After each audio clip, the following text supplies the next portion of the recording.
সমাধান চাও যদি জীবনে মরণে, ফিরে যাও খুঁজে নাও চোখ রাখো কোরআনে। আসসালামু আলাইকুম ওয়া রাহমাতুল্লাহি ওয়া বারাকাতুহু। ইন্নাল হামদুলিল্লাহ ওয়াসসালাতু ওয়াসসালামু আলা রাসূলিল্লাহ। সম্মানিত শ্রোতা বন্ধুগণ, আশা করি আল্লাহ পাকের অশেষ মেহেরবানিতে আপনারা সকলে ভালো আছেন। দূরে কিংবা কাছে, দেশে কিংবা প্রবাসে, যে যেখান থেকে এই মুহূর্তে আমার সাথে অংশগ্রহণ করেছেন, সকলকে জানাচ্ছি আন্তরিক মোবারকবাদ। প্রিয় ভিউয়ার্স, আজকে আমি আপনাদের সামনে যে বিষয়টি নিয়ে আলোচনা করব, আমার আলোচনার বিষয়বস্তু হচ্ছে ভয়েস বা ফোন কলের মাধ্যমে জাদুতে আক্রান্ত হওয়ার লক্ষণ সমূহ।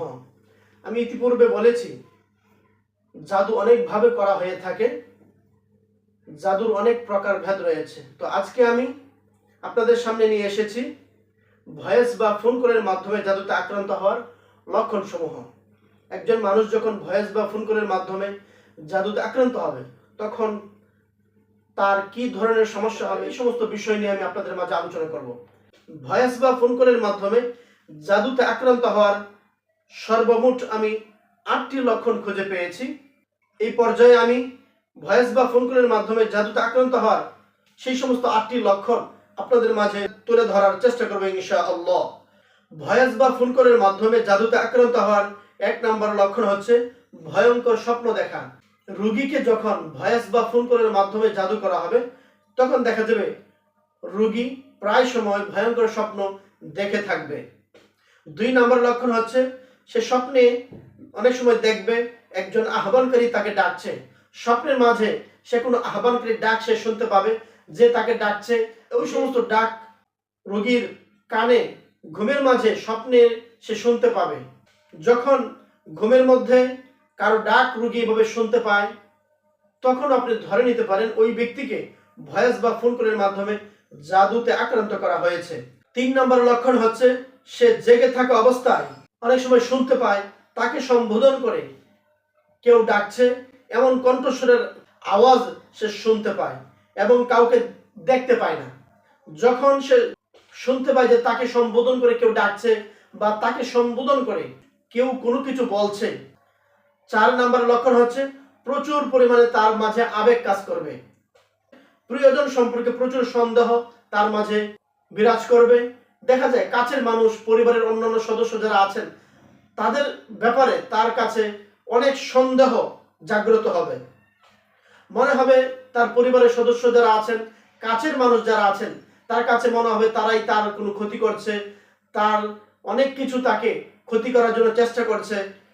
বিভিন্নভাবে এই সমস্ত সন্দেহের কারণে দেখা যাবে পরিবারের সদস্যদের মাঝেও তার সাথে বিভিন্ন ধরনের ঝামেলা সৃষ্টি হয়ে যাবে। 7 নম্বর লক্ষণ হচ্ছে ব্যক্তি যখন ঘুমাবে, ঘুমের মধ্যে তিনি প্রায় সময় স্বপ্নে দেখে থাকেন তিনি কোনো স্থান থেকে পড়ে যাবে অথবা পড়ে যাচ্ছে।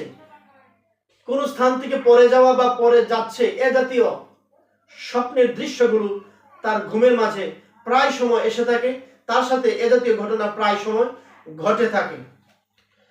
ভয়েস বা ফোন কলের মাধ্যমে জাদুতে আক্রান্ত হওয়ার 8 নম্বর লক্ষণ হচ্ছে কানে প্রায় সময় কলের রিংটোন বাজে।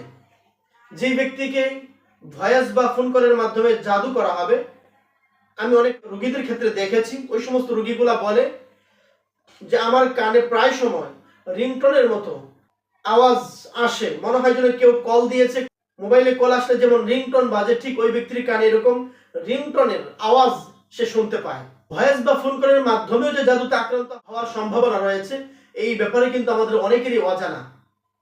এই বিষয়টি অত্যন্ত সূক্ষ্মভাবে করা হয়ে থাকে। আমি যে লক্ষণগুলো আপনাদের মাঝে উপস্থাপন করেছি, যখনই কারো মাঝে এ জাতীয় লক্ষণ বা সিমটম দেখা দিবে, তখন আপনি ধরে নিতে পারেন যে আপনাকে হয়তোবা আপনার ভয়েস বা ফোন কলের মাধ্যমে জাদু করা হয়েছে। আর এ জাদুতে আক্রান্ত হওয়ার কারণে আপনার মাঝে এ জাতীয় লক্ষণগুলো দেখা যাচ্ছে, আপনার সাথে এ জাতীয় সমস্যাগুলো একের পর এক হয়েই যাচ্ছে।